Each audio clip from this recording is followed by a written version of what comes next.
What a setting we're being treated to for the first PTO Pro-Am here on Venice Beach in California.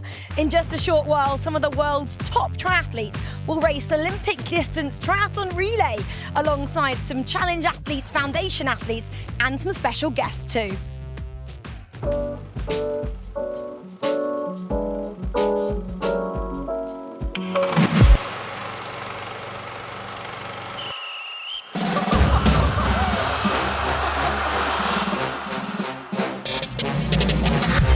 I'm not catching fades anymore. Gotta keep my hands clean when they come for the board. Keep it smooth like a dawn, making moves in the dark. Cause I learned how to swim in the pool full of sharks. Now they coaches, cause they can't read all his motions. How the kid never switch codes, but he code switch focus. Staring down your team with a frozen, ice cold look that could end the summer solstice. Cause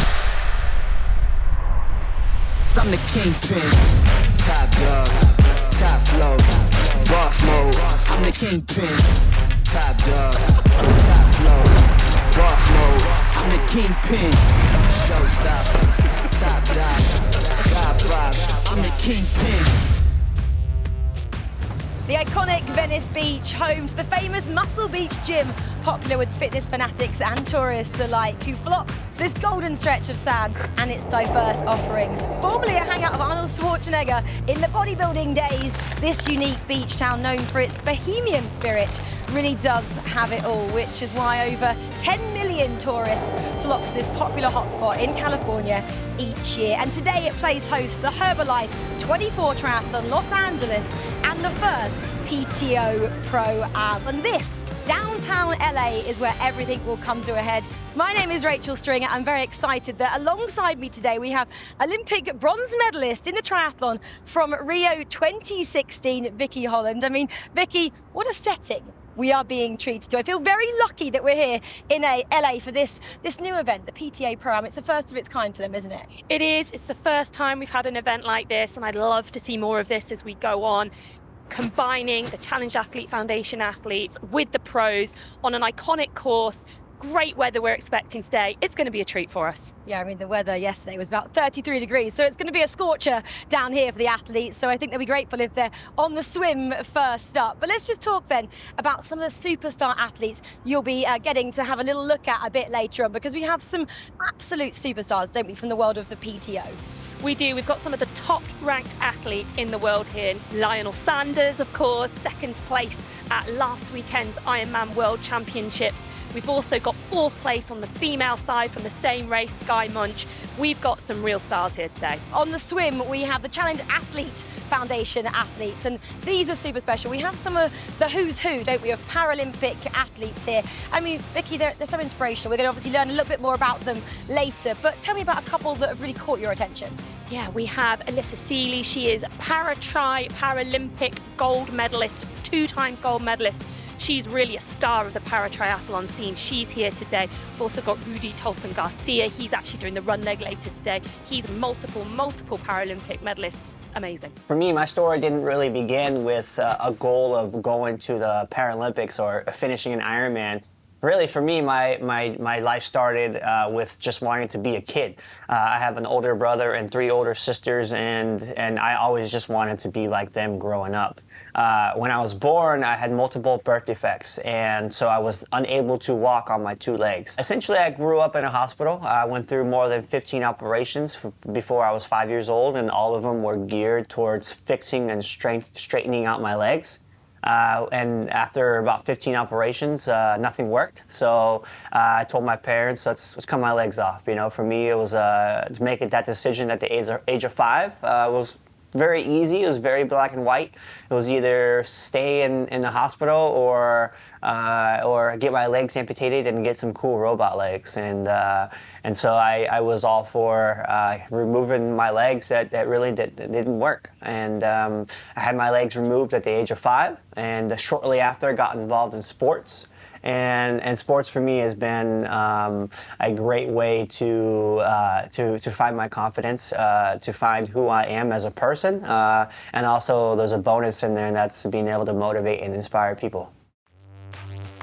Let's let's just bring you up to speed then on our 6 PTO Pro-Am relay teams then. We've mentioned a couple already. Team Sanders has caught our attention, as has Team Bakkegaard, but let's have a look. You've got Team Long there, Team Chura, Team Monch, and Team Jackson. So we've got 3 male PTO athletes and then 3 females as well. But let's find out exactly how they get here with one of our commentators for today, John Gooden. Thanks, Rachel, and good morning to you at home. So, Herbalife 24 is a fast Olympic distance course which starts at the iconic Venice Beach with a 1,500 metre swim. Then it's a dash into T1 where the athletes will grab their bikes and for the 40-kilometre bike leg which goes through Venice Boulevard and a quick uphill climb to Olympic Boulevard before descending into downtown LA and T2 next to LA Live. The run section is a 10-kilometre of a 2-loop course starting in downtown LA before heading uphill towards Koreatown and then back to LA Live and the finish line.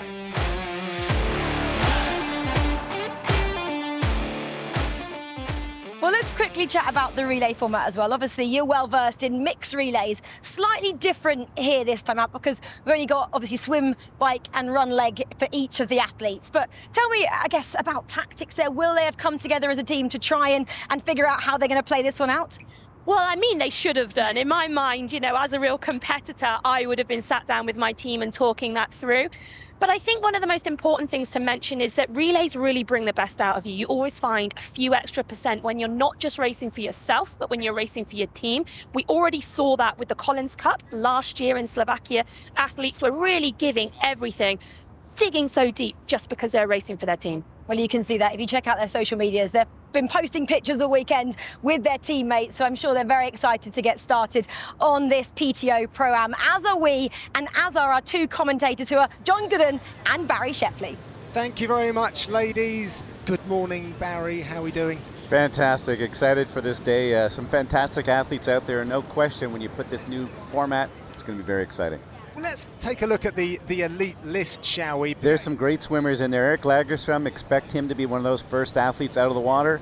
Big bike from Starkowitz, and then Jason West, the man with the running legs. But there are some athletes in here, these younger athletes getting their opportunities to race on this iconic course. Many of those athletes over the years. But Jamie Riddle from South Africa, expect him to be one of those first athletes out of the water, no question about it. We have Olympians in the field today. Takani is one of those athletes. He is going to be one of the guys that just solid all day long. And because of that pandemic break we've had, some of these athletes we really have not seen for a while. And there is the dash to the water. We will soon be in the water. There you can see, look at the difference. I mean, someone's going to have anywhere from a 15 to 20 meter gap. The cameraman might have the toughest job of the day there, trying to stay on his feet. Now, if you're a pool swimmer, that's not what you want to see, those waves coming at you. You rarely get that unless somebody's doing a cannonball in the deep end as you're doing master swimming. But look. And there's a technique to it as well, isn't it? I mean, this isn't a massive surf that we see here, but to try and get over that, we're already seeing a few of massive, our swimmers yeah, just breaking away ever so slightly. Well, you would expect, you know, some of the Australians, some of the Kiwis who swim in the ocean most of the time. You can see there's about a 30-meter gap, and it's getting through the break, and then once they get out. But some of those athletes, and particularly when we get to some of the older age group athletes who are going to be racing later on, they'll be a little bit nervous standing on that beach watching those waves come in. Now, those aren't nearly as bad as we've seen, but if you've been used to swimming in a small lake or a pool, this will be a bit of a factor. Yeah, 200 meters out into the ocean, then they're going to do a left turn where it's about 625 meters coming across the shore. And then they come back in. It's another left, a left before they're going to come home.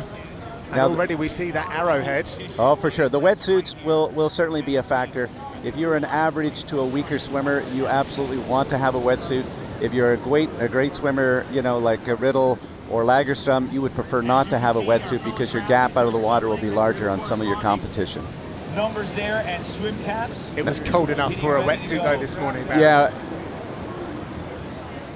Well under the temperature. Around 68 is where you get on that borderline, and it was down near 60 this morning, so they definitely would have worn a wetsuit for sure. So our elite men are stretching out, but let's take a look at our elite women who are lining up to get going down at Venice Beach as well. And again, there's some familiar faces to Herbalife 24 in the women's elite race. Again, an international field with representation from Brazil, Mexico, Australasia as well. Amelia Watkinson and Hannah Wells bringing some star power to the course this morning. Yeah, there's no question about it. One of the people you have to watch out for, not on our list right here, but is Santos, Lisa Santos from Mexico. She went to the Olympics in the 10K open water swim. So we could see a couple specialists here who really get a bit of a break in the early part of the day. But, you know, when this is an almost 2-hour race, 20 minutes in the water is just the first start of it. And there we see our women. 10 seconds. 10 seconds before the women will make that dash across the soft sand. 5, 4, 3, 2, go! And the women are racing. Good support down at Venice Beach at this early hour of the morning as well. Now Brazil has a superstar in here with Vitória Lopes, who has been to major games around the world, and so you can really see that the type of athlete who's raced on the ITU or the WTS circuit, they would have been very, very familiar with this kind of sub-2-hour racing, fast from the go. And Vitória Lopes from Brazil, certainly one of those athletes we expect to be factoring all day long. As we said, Amy Sloan has had a podium here in the past, and success on a course is often an indication of future success. Yeah, she took silver here. She was second back in 2021. She also was third at St Anthony's Try as well. A lot of athletes that we see on the course today raced St Anthony's, so that's been a really good judge for us to see who's in form and who might be pulling out a really good race today. Yeah, the St. Anthony's race in Florida and this race in LA are kind of two of the 5 or 6 absolutely iconic races that have been in North America for the last 35 to 40 years. And you can go back to the McKillie Joneses and the Greg Bennett's and the Greg Welch's, the best athletes who've ever raced. They have been here in LA racing. It's been iconic. They really have been part of those 5 or 6 races that you have to do if you've been racing in North America. You were talking to Andrew Starkovich as well, weren't you, yesterday about the history of this event and some of his memories of some of the greats that he's raced here as well. Well, there once was a day when this race gave $1 million bonus at the end of the day. You had to win all 5 races in the series. And Greg Bennett came down to the final day. He had to have the run of his life, and Sarkowicz was talking about watching Greg go by him, you know, just having to leave everything out there. You can imagine if the difference was $1 million. Yeah, that you'd find something special, I think, if you knew there was $1 million at the finishing line.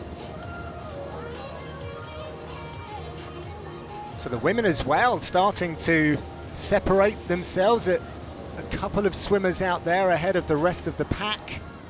Yeah, you have to think for sure that Santos from Mexico is one of those swimmers. The men look like they're staying together. You can see that little arrowhead. So we've got 5 or 6 men very tightly bunched together, and we're less than 3 minutes away, about 2.5 minutes now, till our Pro-Am team starts heading off.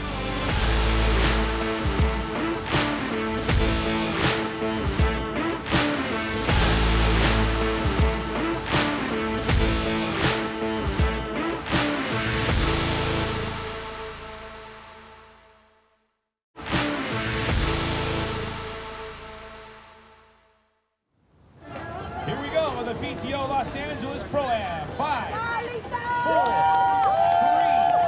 3, 2, 1. And there they go, so they're bang on time.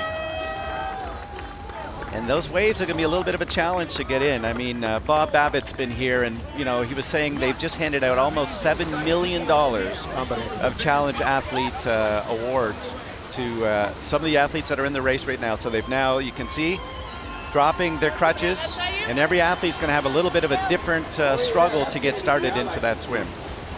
Yeah, and I think that's pictures there of Haven Shepherd. Yep. She is a double amputee, but she qualified for the 2016 and 2020 Paralympic trials, competed in Tokyo 2020 as well. That was her first Paralympic Games. 2 silvers, 1 bronze at the Lima Parapan American Games as well. She is a bona fide swimmer, very credentialed indeed.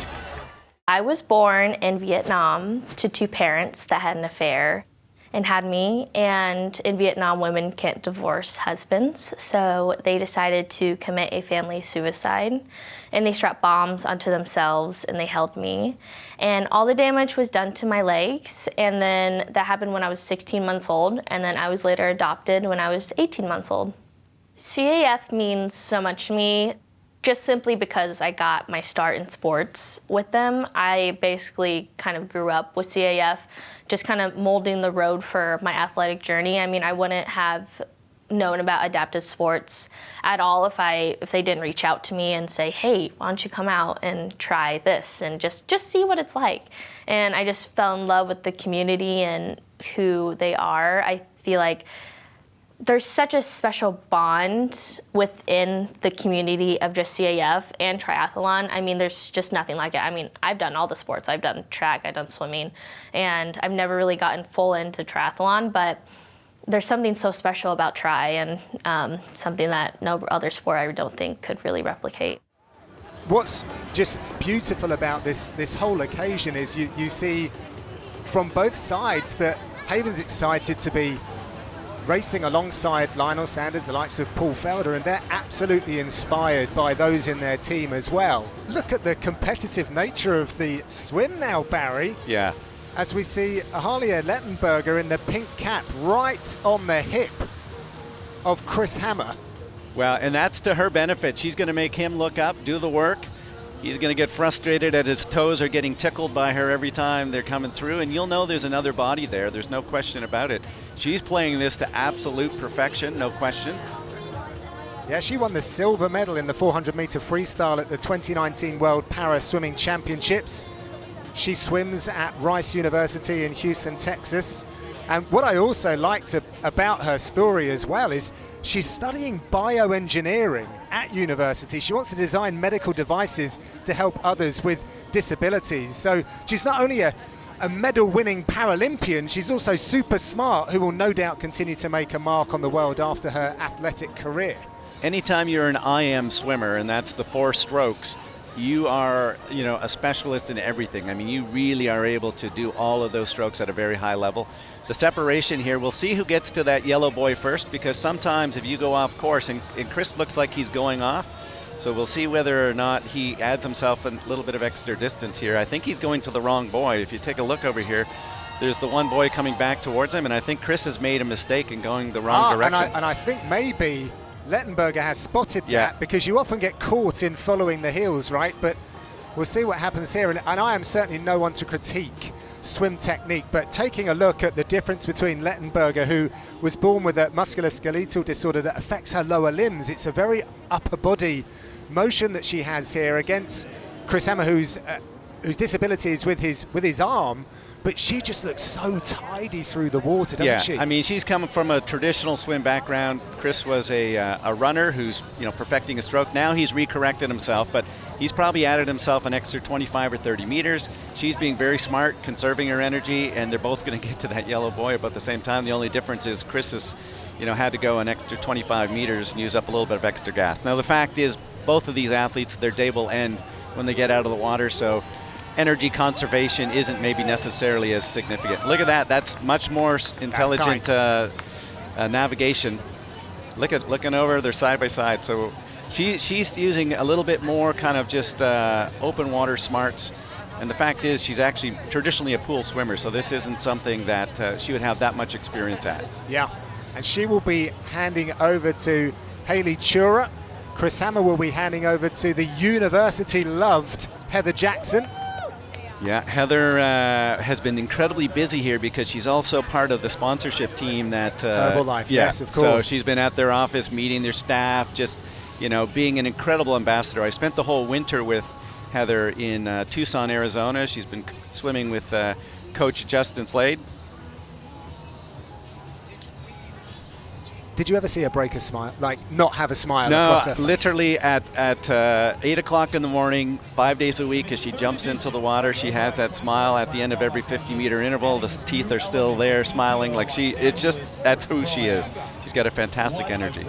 The graphic there identifying that Ahalia Lettenberger in the pink cap closest to us on screen. Now Lettenberger, one of the things, if you notice, her turnover a little slower than Chris's, meaning that one thing, she's pulling more water per stroke. Yes. So Chris is not quite as efficient. He's just turning those arms over like a windmill, hoping that he moves forward. She's got a little bit more traditional swimming ability. It's lovely to watch her efficiency through the water, actually.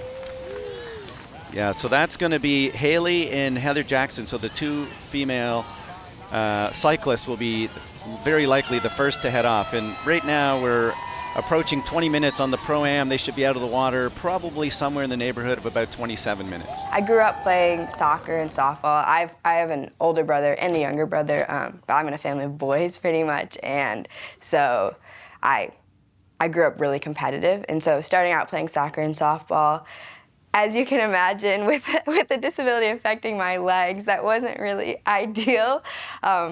So eventually they just became too hard on my legs, but I didn't want to give up playing sports. So at the age of 10, that's when I discovered swimming. And the first time that I jumped into a pool, I just immediately felt free. I didn't have leg braces or a wheelchair. It was just me in the water. And it really just felt like my second home. And so from there, I discovered the Paralympics. And that's where I really learned to embrace my disability and embrace my differences, because I was surrounded by all these amazing athletes with all kinds of disabilities, and seeing just how they went through life and their attitude towards life and their disabilities.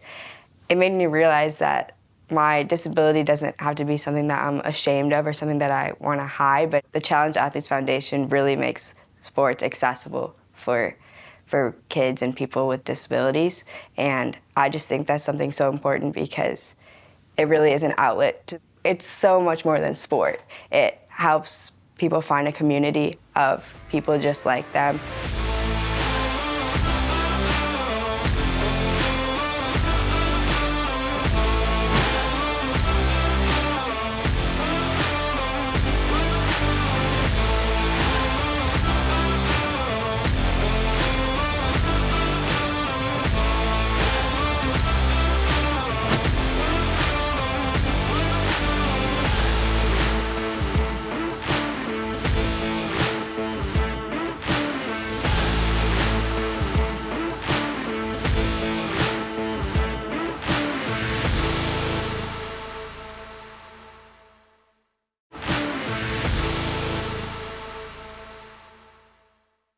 Where's the blue mat? Right now, yeah? Wait,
There's Heather Jackson.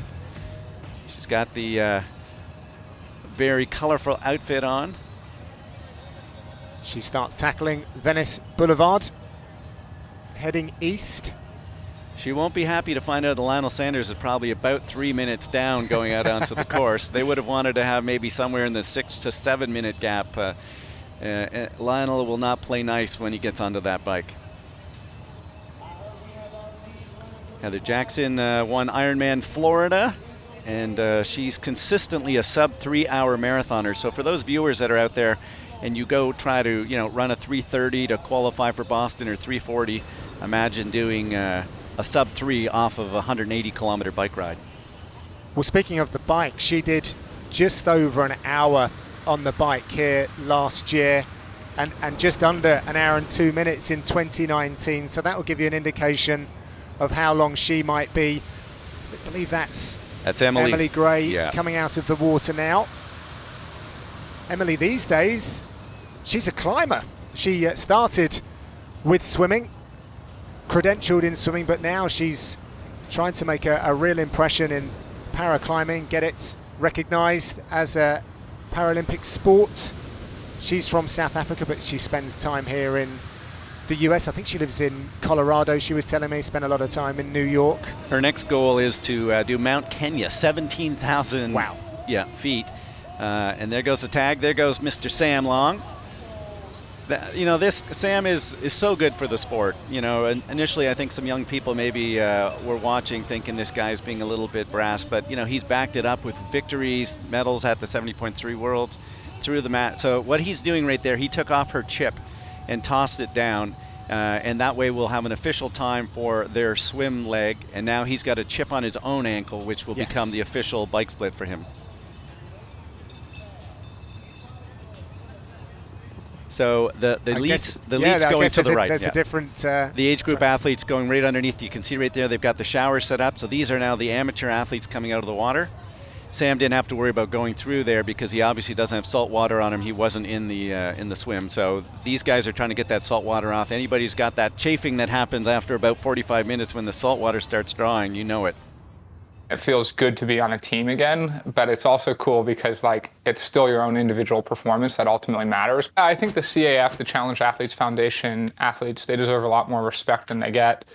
I went and I took part in the Challenge Athletes Foundation weekend last year, so it's a whole weekend down in San Diego. I went to be part of it, and they host run clinics, they host a whole triathlon, and I was just blown away because it's something like 400 CAF athletes show up, all with, ranging things, sometimes horrific experiences that have happened to people either as children or later in life. And the thing I've always been blown away is by the positivity in their mindset, and they just never back down, and they love what they do, and they're so joyful in their life while they could have so many reasons to have given up. And so it's really the stories behind them that makes it so amazing, but also as an athlete, their pursuit of excellence, it's no different than what we do. So I think it's amazing that they're here and that we got the top professionals in triathlon racing with the top CAF athletes. It's a great thing for the sport.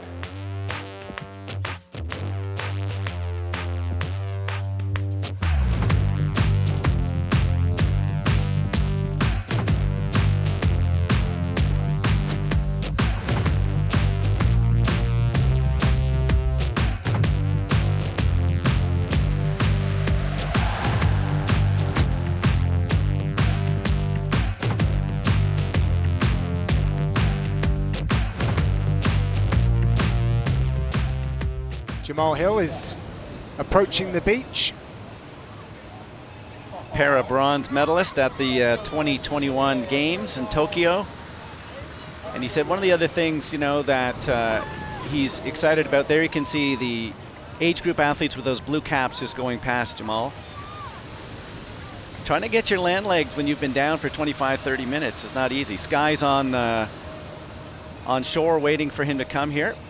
So he's just trying to get himself, and it's often that you're feeling lightheaded. Now he's just trying to get back up and get to Sky. It looks like he's been pointed in a right direction. He has a foundation called Swim Uphill, which I think is a wonderful play on words. I think he feels like he's been swimming uphill for about the last 35 minutes. All right, he's got to show a little bit of juice here this last 20 seconds. Trying to get his land legs as he's getting back up on shore. But one of the things that he realizes, that as a man of color, he's trying to bring the sport to different areas around the world, to different cultural groups. And it's been fantastic to see what the sport has been able to do over the last 5 or 6 years. PTO certainly playing a very large role in that. Yeah, he's offering more than just a smiling face and a medal, as he puts it. Now wants to help 1 million people a year to swim.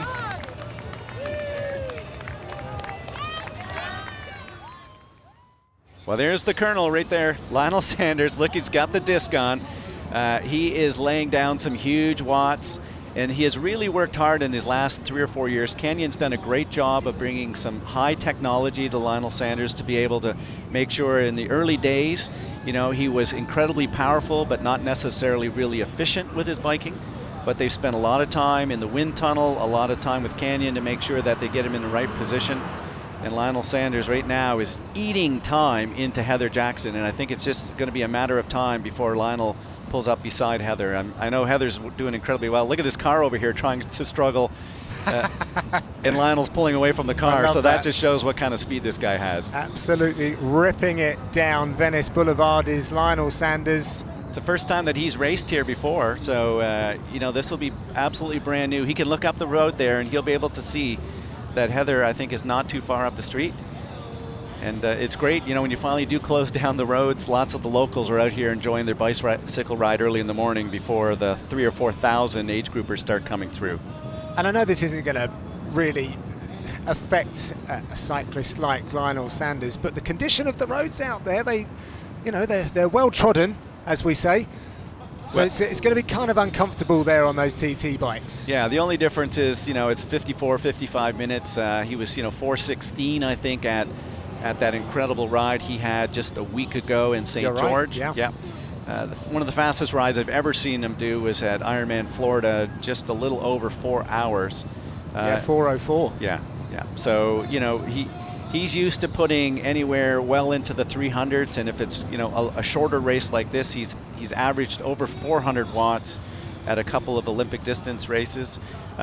You know, if you are a fan of Lionel Sanders over the years, we'll talk about it when we go back to him, but he recently set the Canadian record at the velodrome. So here's a guy who's never been at a velodrome, and he just said, you know what, it's the pandemic, I can't race much, maybe I'm going to go up to Milton, this great location just outside of Toronto, and I think he might have had 3 or 4 max rides, and we're talking about a 250-meter track with a 36-degree bank. You know, I mean, this is not that novices go on, and in less than 6 or 7 rides, he set the Canadian record. The fastest a man had ever gone in 1 hour was just over, I think, 50-plus kilometers. 51.304, Barry. Yeah. So incredible effort. Phenomenal, and right in the middle of, you know, the pandemic, when from a triathlete. Yeah, and literally he showed up in the morning. He got there about 30 minutes before. You know, this wasn't a $17 million funded, you know, 1 hour attempt, and he does want to go back because he thinks it's soft. He said, you know, I think that with a little bit more practice and a better aerodynamic positioning, I could even do better. Of course he did. Mr. No Limits himself. I'm probably the weakest link here. I mean, my legs are a little bit under the weather from last weekend. Undoubtedly, though, you know, I've got the motivation that I would like to outride Sam Long. So, you know, that's a lot of motivation. We fully intend to win, and we will play our cards to the best of our abilities. He's closing in quick now. And when I spoke with Lionel yesterday, I kind of congratulated him on his performances. Most recently, he said, yeah, I don't want to make a habit of it. And then I made the mistake of following up by saying, well, you know, it's great. I mean, what an effort. He said, I'm a winner. I don't want to be chasing down for second place. Like, I want to be chasing down for that #1 spot. Now, I talked to him about the race, you know, the unofficial, well, not unofficial, it was the Ironman World Champs, although it was first time outside. And here we go, Barry, here we go. Let's see if he says anything, even looks over. They swim together in the pool every morning, so I mean, these Heather are pals. had a look, but Lionel's dialed in Yeah. as he passes Heather Jackson on the course as he steams up Venice Boulevard here. Yeah, any questions that were going around Los Angeles about whether Lionel was out for just a lazy Sunday morning ride? Well, that's not the case. He doesn't know how to eat breakfast slowly, he does not know how to shower slowly, and he does not know how to race slowly. That is a dialed-in young man. I saw him yesterday afternoon, he and Aaron and Talbot Cox, who does all those great video you know, vignettes and YouTube stories. They've got a really dialed-in team, and he's also going to be excited because Ari, his training partner, is out racing in the elite race right now. So Lionel's going to be trying to catch Ari, who's ahead of him, because they were the elite athletes left, as you know, 8 minutes ahead of the Pro-Am field. But Lionel will probably catch some of the men in the pro field who left 8 minutes ahead of him.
must have run over something. These roads are pretty gnarly, so I just heard a massive explosion and felt my front end start wobbling. So full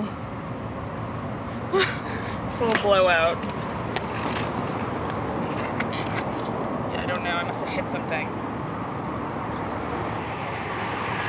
What happened? Blowout. As we rejoin Sam Long. Yeah, this is going to be a bit tough for Sam coming in here. He's got some traffic. Yeah, he's using his smarts here. I think once he comes through, but that is definitely one of the challenges is that last section. So, you know, Lionel and had the benefit of coming in. Wow, there's Daniel. Daniel and Sam. So Daniel might have one of the fastest bike splits. Well, certainly he's going to be in there as they're coming through. So that is Sam Long and Daniel. And I think he's just noticed that he's coming through. He's gonna, let's see if he responds here. This is an area that they will not worry about drafting because they just literally cannot get away from each other. As they get into the narrow sections, the officials will make sure they don't make those extra calls. So this is gonna be a great run out there, no question. Heather Fell gonna be Daniel's athlete to go out, and Sam Long's gonna have Rudy Garcia. So those two runners are gonna be able to almost be side by side going out onto the run course. Fantastic stuff here out in Los Angeles with two of the very best and most recognizable faces of triathlon side by side as they aim to get to T2 as quickly as they possibly can and hand over to their partners. There is the bike dismount. They got some company out there as well. They've got to try and get through the field. Daniel's trying to navigate through. He went the right way in the end, he thinks. Lots of pointing and looking around. Yeah, no, there's no question. Here come some of the elite women off the bikes right now. So it's turning into a fun three-ring circus. Obviously, if this was the Olympics, you'd have it clean and only just the field. But part of the fun of a 10,000 person weekend is that you've got the guy who's literally just bought some running shoes a few weeks ago and they're running, right beside a Sam Long or coming off the bike next to a Daniel Beckengard, etc. So that's just a reality. And there's Haley coming off. So she's coming off right now in 4th place. Yes, and Haley will be handing over to Roderick Sewell. I think that's the hardest I've ever run in transition. It was awesome. Yeah, it was cool. The course is crazy. I mean, you're riding in downtown LA on closed roads, and it's cool because they do the bike tour as well, so it's like a big community thing, and the course was hard. We had a headwind all day, so yeah, it was hard, it was honest, and now I'm looking forward to see how it shakes up on the run here. Surprisingly, it was like a lot of, there was a lot of uphills and a bit of headwind. I'm not sure it was headwind or just me riding slow, but it felt like it.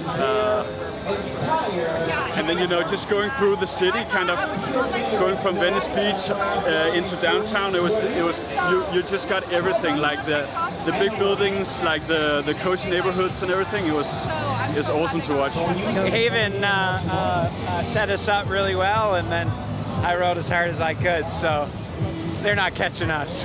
Nobody's catching us today. So there is former UFC fighter, lightweight fighter Paul Felder, one of the very best at 155 pounds before he decided to hang up the gloves. And he's got a good turnover there, Barry. I mean, that adrenaline has definitely spiked when he saw the grit and determination, plus, of course, the performance of Lionel Sanders coming through T2. Well, now it's going to be important that he understands that this is 10 kilometers, not do a similar situation that we saw in Jamil Hill, our super sprinter in the water for the first 100 meters, and eventually realize that last 10 minutes in the water was tough. But this is a very nice, efficient, economical run. He's got a great turnover happening right now. You'll see a couple of the athletes coming up from behind him are going to be pros. So when he gets past, no pressure. Yeah, but when he gets past, don't go, oh my God, how's he getting past? He's getting passed by a pro triathlete who does this full time for their living, and he'll be able to use a couple of those guys for reference. If he can just find one of their backs and just kind of see how close he can stay. Because right now they've got a sizable gap. I don't see anybody catching Team Felder and Sanders' team. Now it's just a matter of, can Paul set his lifetime PB on this run course today, and what a wonderful trio raising money for a great charity. Oh, and there's Heather Fell. Olympic Games silver medalist, I think, from way back in 2008 in modern pentathlon. Yeah, so, she's an absolute gangster in terms of her athletic achievements. And of course, if you squint and look in a bit closer, you will notice her from the Global Triathlon Network as well. One of the lead presenters over there. I very much enjoy their content, but she's a formidable competitor.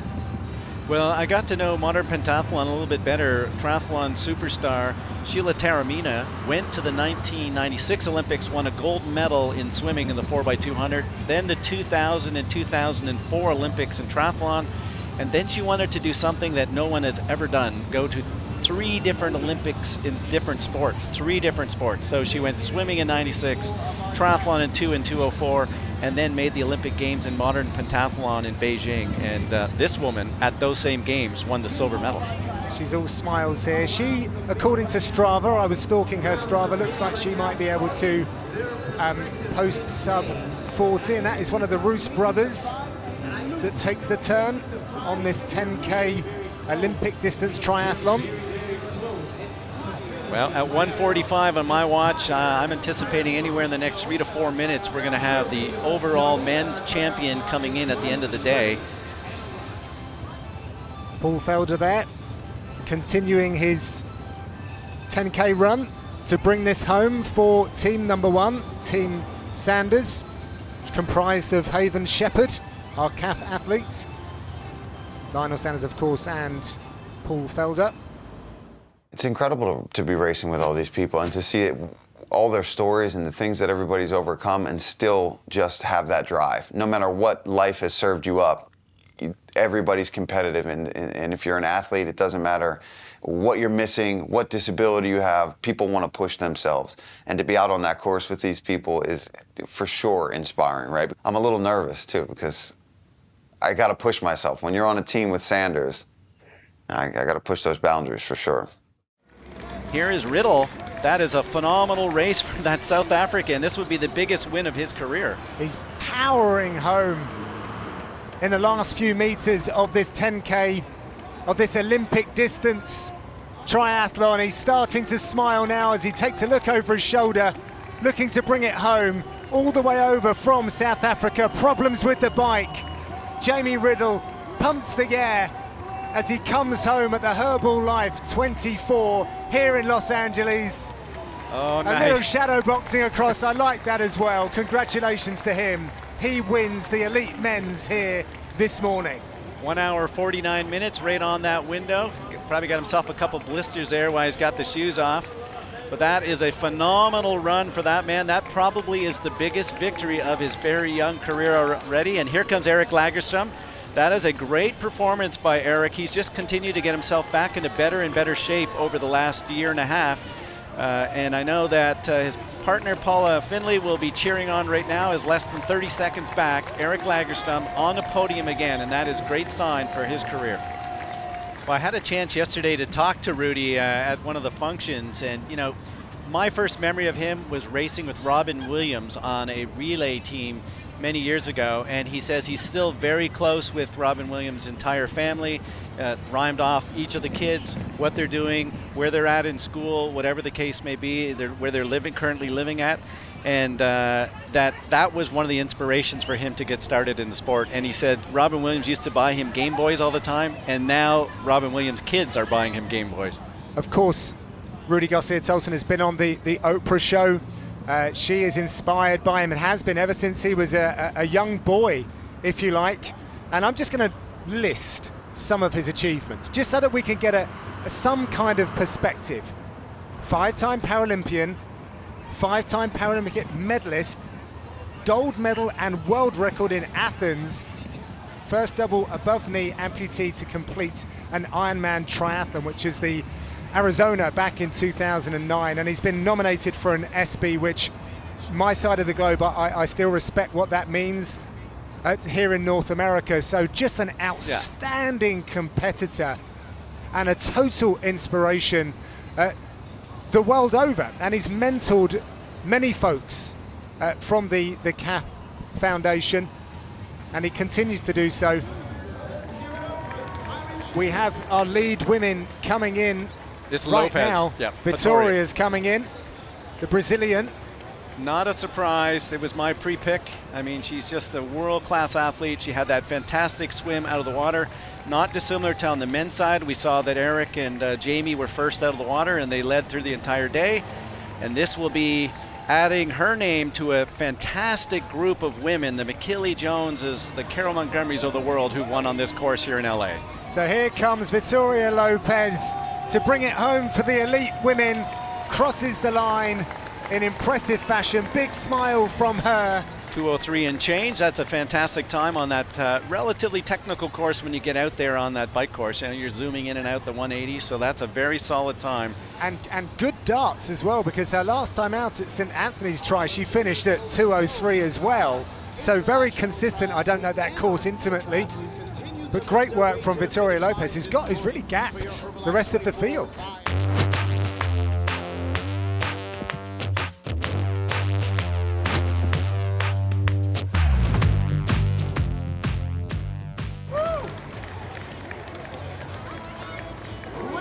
Coming home to take first position for Team Sanders, Paul Felder crosses the line.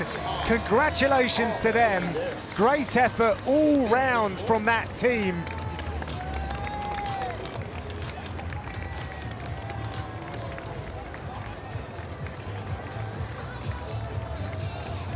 So in comes former Olympian Heather Fell from Great Britain over the line to take second place. Big smiles from her. She does it for Team Beckergaard, and Elisa Seeley as well, who started off the day. She wants her whole relay team there. Of course she does, joining her teammates. Great shots there from the finish line. So Team Beckergaard in second place. What a great picture that is, no question about it. And Haven did a phenomenal job getting started. How nervous was she? The young woman from Vietnam got adopted by an American family, 6 siblings, got her into sport. And what a great swim she had out there today. I mean, that's really what got the team started. Haven, it just keeps getting better and better. There's no limits, is there? Yeah, I would definitely say this is the greatest way to go into your late teens. I just turned 18 years old going into my Olympic Games, and then being asked to do this triathlon with these guys. I'm like, okay, like, why did you ask me? I'm like not the most qualified person to be here, but I'm very thankful that they chose me to be on their team. And what did you make of the swim as well? Coming in only third as well, a couple of minutes behind first place. I mean, awesome swim. Yeah. It's definitely what I expected it would be. I wanted to go out really nice and smooth, but definitely bring it back home. And I definitely booked it on the way back to shore. But I wasn't aware that Lionel would just be there waiting for me. I thought it would be like kind of like, oh, a casual thing. But he's like, give me your wristband. Hurry up. So I rushed in to give him my wristband, and he was off. Paul, let's come to you, because we kind of all know your story about transitioning from the UFC, of course, over to this sport. My first question is, how was the run? Did you get a PB? Did you go sub 40? I did both of those things. I was, I didn't do any course preview out there. The hills were for real. When you were going up that thing, it was steep. So I knew, okay, I can get sub 40. I was hoping to get closer to 37, but that didn't happen out there on this course. But I ran hard, and I got to run out there with all the pros, and I had such a good start with these guys kicking it off for me, so it was awesome. Well, let's talk about the bike, because it looked like, we were kind of saying beforehand, what were you going to kind of use that as? It looked like you were going hell for leather out there, because you went past Team Jackson, and you didn't even look at her. I think she kind of looked over as if to say, oh, you've gone past me, and you just ignored her, head down. Power moves at all times. Yeah, we show no weakness, ever. Tunnel vision, looking straight ahead. But did you look at it as a bit of a time trial, a bit of a training ride out there? I mean, it was a full-blown competition. I'm here, I knew I would be here trying to compare my bike time to the pros and to Sam Long and to Daniel, and so I rode as hard as I can, and I'm excited to go look at the results and see where I stacked up in the bike portion of the race.